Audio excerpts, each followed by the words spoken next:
And it's time for Business Matters.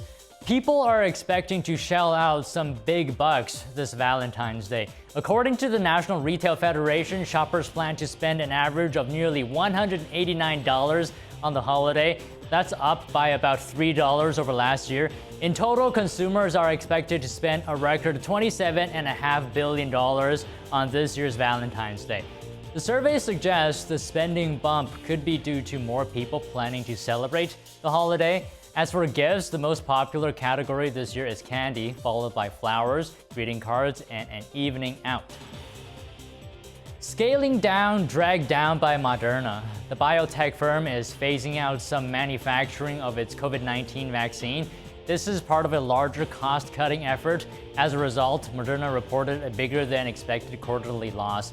Its finance chief, James Mock, attributed the loss to a $238 million non-cash charge to end an agreement with the contract manufacturer. Mock said the company was trying to eliminate potential waste related to capacity and declined to name the manufacturer. Moderna's total revenue fell nearly 66% for the quarter, but was still able to beat analyst expectations. Hermès may be the new pinnacle of luxury as it edges closer to Europe's most valuable listed company. LVMH, the French luxury the group reported fourth quarter results well above analyst expectations. While the luxury industry is suffering its slowest sales in years, Hermès posted sales up about 18%. It reported the fastest growth in the Americas and Japan. The company is seeing robust appetite from wealthy consumers for its most expensive items, including Birkin bags, which cost upwards of $10,000. With its market capitalization currently, Hermès is inching closer to rival LVMH. Ben & Jerry's is giving its parent company the cold shoulder when it comes to talking about President Trump. The iconic ice cream brand is accusing Unilever of demanding its silence over the president. In a court filing, Ben & Jerry's said that the Unilever ice cream chief unilaterally banned it from issuing any posts criticizing President Trump, pending further review. This comes as Unilever prepares to spin off the ice cream maker and other ice cream brands later this year. Ben & Jerry's accusations are part of a lawsuit that is trying to stop Unilever's alleged efforts to dismantle its independent board and end its social activism.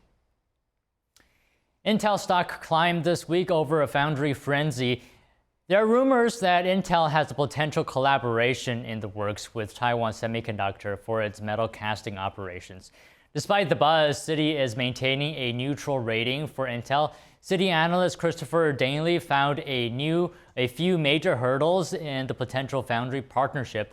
First, the two companies have different manufacturing approaches, which would cause integration challenges. Second, he said there could be operational and cultural friction. Intel has struggled to compete in the foundry industry. Danley said that he thinks Intel should step away and focus on its strength, which is microprocessors. Global bookings boosting Airbnb's expansion plans. The vacation home rental company beat Wall Street estimates for fourth quarter results. Travel companies have been helped by healthy demand in Asia, especially from Chinese consumers visiting destinations in Southeast Asia. Airbnb also said it plans to invest up to $250 million towards a new travel-related business. Its CEO said it would be the first in a series of new businesses. One analyst says Airbnb has the opportunity to add growth in areas like experiences. Valentine's Day chocolates are a nice gesture for that special someone, but rising prices are hitting couples' wallets. NTD's Andrew Thomas has more on the pricey sweets. Love can take its toll. Valentine's Day means chocolate, but they'll be a little richer this year. The price of cocoa beans is setting unprecedented records on the commodities market. In the city of Bruges, Belgium, chocolatier Dominique Persona is putting the finishing touches on his Valentine's chocolate. First of all, it's of course the price of the beans. It's going up a lot. If you compare to 1.5 years ago, it was $2 for a kilogram of beans. Now we are on 12. Persona is struggling, but he's afraid it's the farmers who will really suffer.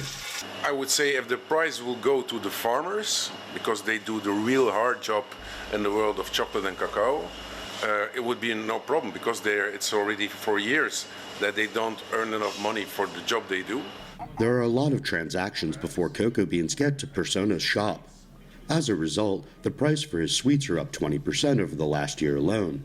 But badly enough, the money disappears, go away. There's a lot of traders between the farmers and the chocolatiers. So I don't know what's going to happen in the future, but the price is a big problem. I have a lot of colleagues who are really in trouble because the price is too high.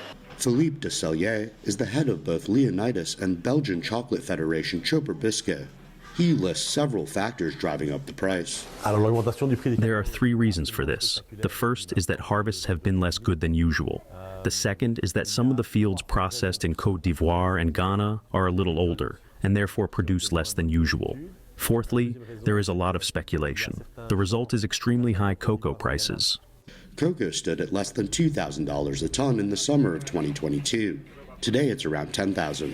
Bart van Bassine of the Oxfam Fair Trade Group says the boom and bust cycle is bad for everyone involved. So basically, whenever there's a shortage of cocoa, the industry will pay high prices, which then moves farmers to plant cocoa, which moves countries to sacrifice forests for cocoa. Chocolate may be expensive, but that shouldn't stop couples from celebrating their love this Valentine's Day. Andrew Thomas, NTD News. And it turns out BYD made big moves in Brazil in 2023. Public records reviewed by Reuters revealed that the Chinese electric vehicle maker acquired mineral rights for 2 plots of land in a lithium-rich part of the country. It's the same year BYD agreed to invest in new factory projects in northeast Brazil. The documents showing the mining rights were made by BYD's subsidiary, Exploração Mineral do Brasil. The move is by BYD's most concrete step so far toward mining strategic minerals in the Western Hemisphere. U.S. and Saudi delegates have recently visited Brazil, underscoring interest in accessing strategic minerals there. Google and Apple restored TikTok to their app stores last night, despite its uncertain future in the U.S. After taking office, President Trump issued an executive order delaying the U.S. ban on TikTok, but that delay is set to expire in less than 2 months. That's as lawmakers are looking to ban another Chinese-owned platform, the AI chatbot DeepSeek. NTD's Washington correspondent Jack Bradley has the details. TikTok is facing an uncertain future. That's as President Trump's pause on a law that could ban the app is nearing its end. Do you have an update on the TikTok negotiations? Yeah, we have a lot of people. Timeline's running out. Well, I have 90 days from about 2 weeks ago, right? And I'm sure it can be extended, but let's see. I don't think you'll need to. We have a lot of people interested in TikTok, and I hope to be able to make a deal. So I'm going to make it worthwhile for China to do it. Soon after Trump's inauguration, he put a 75-day pause on the law that forces TikTok to divest from its Chinese parent company or be banned in the U.S. Now, during this time, Trump's negotiating a sale of TikTok. Earlier in the week, Trump signed an executive order that develops a government-owned investment fund. Among many things, that fund would allow the U.S. to profit off of TikTok if it's sold to an American buyer. We're going to be doing something perhaps with TikTok, and perhaps not. If we make the right deal, we'll do it. Otherwise, we won't. But I have the right to do that, and we might put that in the sovereign wealth fund, whatever we make, or if we do a partnership with very wealthy people. TikTok has faced scrutiny over national security and data privacy concerns, as Chinese law requires TikTok and all other companies in China to hand over data to the regime upon request. Now, we're also seeing lawmakers working to ban AI chatbot DeepSeek, which is owned by a Chinese company. DeepSeek self-censors information about China's human rights abuses. Try searching, for example, the Tiananmen Square massacre or Chinese leader Xi Jinping's name on it, and it comes up with the same results, that it cannot answer that question and ask something else. That's why Democratic Congressman Josh Gottheimer and Republican Congressman Darren LaHood have introduced legislation to ban DeepSeek from government devices. The CCP, the Chinese Communist Party, has one intention. They're our number one adversary, and their intention is to spew disinformation and to ensure that our democracy's best days are behind us, not ahead of us. Obviously, we believe we've got to do everything we can to protect our country, and especially to ensure that the Chinese Communist Party is not using disinformation or collecting data on Americans to try to undermine our country, both in the case of DeepSeek is where we see concerns. I think we both saw that in the case of TikTok, and I think it's overwhelming and clear. As the March deadline for the extension on TikTok nears, questions remain on the future of the Chinese-owned app. Reporting by Jack Bradley, NTD News. U.S. retail sales plunged for the first time since August. According to the Commerce Department, retail sales dropped 0.9% in January from the previous month. It was the biggest decline in a year. The data does not indicate that Americans are rushing to buy goods to get ahead of the proposed tariffs. Many shoppers may have simply cut back in January after splurging during the holiday season. As Valentine's Day approaches, florists are racing to pick, trim, and ship millions of flowers around the world. They won't live forever, but a new type of flower could make the love last. NTD's Andrew Thomas has the details. Love, but at what cost? According to British waste management company Business Waste, Valentine's Day in the UK creates an extra 9,000 tons of CO2 compared to an average day. A big portion of that comes from shipping and delivering flowers, which are imported. In 2022, At Hem London began offering faux flowers. We noticed like a huge upsurge in really beautiful bouquets and people gifting them to their loved ones, but not just, the typical like guy buying for their partner. It was women gifting women, women gifting themselves. It's At Hem London's second Valentine's Day. This year, they've expanded their selection to include other gifts. They've also supplied florals for the Royal Opera House, Kensington Palace, and Buckingham Palace. The momentum is huge. So this Christmas, we were up 300% on the year, which is huge. We couldn't keep up with demand. Lydia Duffel is the founder and director of Everbloom London. She started her business in 2020. I'd say it's definitely grown and continues to grow, both from a domestic point of view, more people have them in their homes, but also from a commercial perspective. You go to restaurants, they're all over the ceilings and the walls, and I think that's driven a real demand in faux flowers in general. Donna Zurcher is the owner of Mesu Silk Flowers, a faux flower wholesaler. She explains how perceptions of artificial flowers have changed over the past 10 years. Everybody sort of raised their eyebrows and sort of said, oh, they're horrible, they look fake. But as I said, the technology has changed so much. And I think as the consumer goes out and sees them, they've got in friends' houses, in offices, in shops, in some of the department stores, they go to a wedding and they see amazing flowers. I think that's what's changed.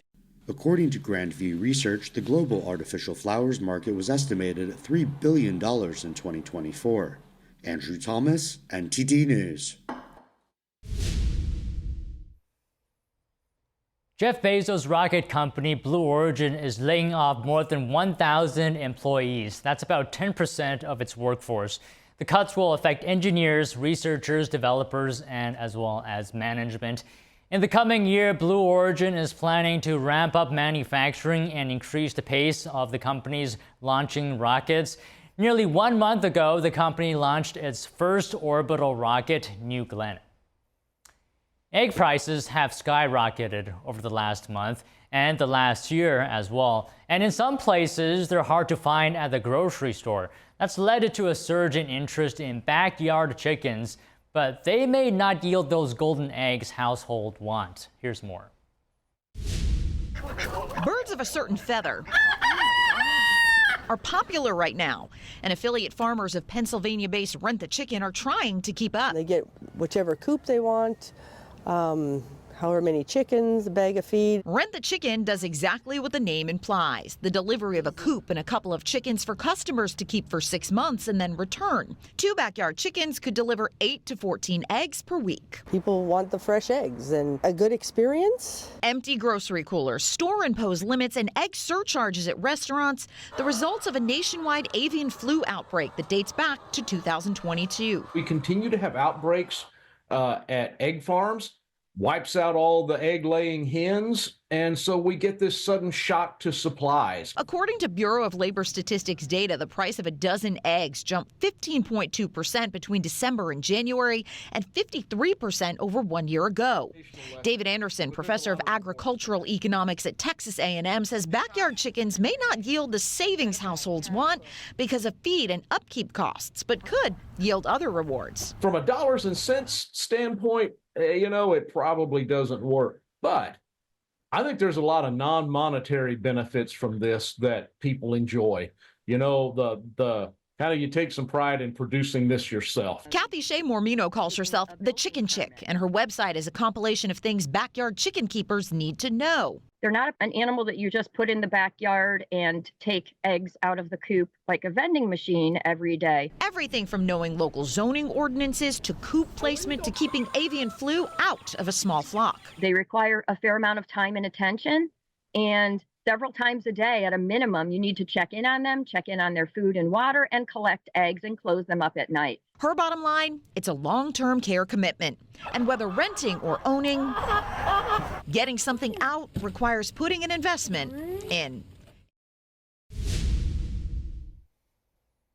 Have you ever wondered what happens to items that are lost, forgotten, or confiscated at the airport? A number of them actually go up for auction. You can bid on AirPods or a box of pocket knives that are sold by the pound for just a few dollars. Then, depending on whether competition outbids you, of course. NTD Sean Marshall has more. It's like a lost and found version of eBay. All those items that are forgotten, lost, or confiscated at U.S. airports end up in the hands of the Transportation Security Administration, and they can be purchased at auction on govdeals.com. Pocket knives, everyday carry multi-tools, and pepper spray keychains that people forget are in their pockets or luggage and get seized by the TSA, as well as the AirPods that people lose, they're all available to the highest bidder. TSA estimates that 90 to 100,000 items are left behind at security checkpoints each month. Sometimes they're sold in bundles or by the pound, like this 2-bag lot of Victorinox and Wegner Swiss Army knives with a high bid of $450 so far. And the items up for auction can be almost anything, from vehicles to medical equipment. You may be wondering where all that auction money goes. Money from the sale of all lost and found items goes to the U.S. Treasury into a general fund used to pay down the national debt. What can you do to keep your items lost at the airport from being auctioned off? Contact Lost and Found to locate items left at the security checkpoint or the airport authority for things left elsewhere. If you do lose an item while traveling, you have 30 days to get it back. You can also file a claim if your property is lost or damaged during the screening process. Note that screening at certain airports is performed by private companies and not by TSA. Sean Marshall, NTD News. Okay, on to markets. Wall Street stocks ended mixed on Friday, with Nvidia climbing and Tesla dipping. And at the same time, Treasury yields declined a day after U.S. President Donald Trump unveiled reciprocal tariff plans, but stopped short of actually imposing new ones. Trump tasked his economics team on Thursday to devise plans for reciprocal tariffs on every country taxing U.S. imports, although the directive stopped short of imposing fresh ones. And that's it on today's Business Matters.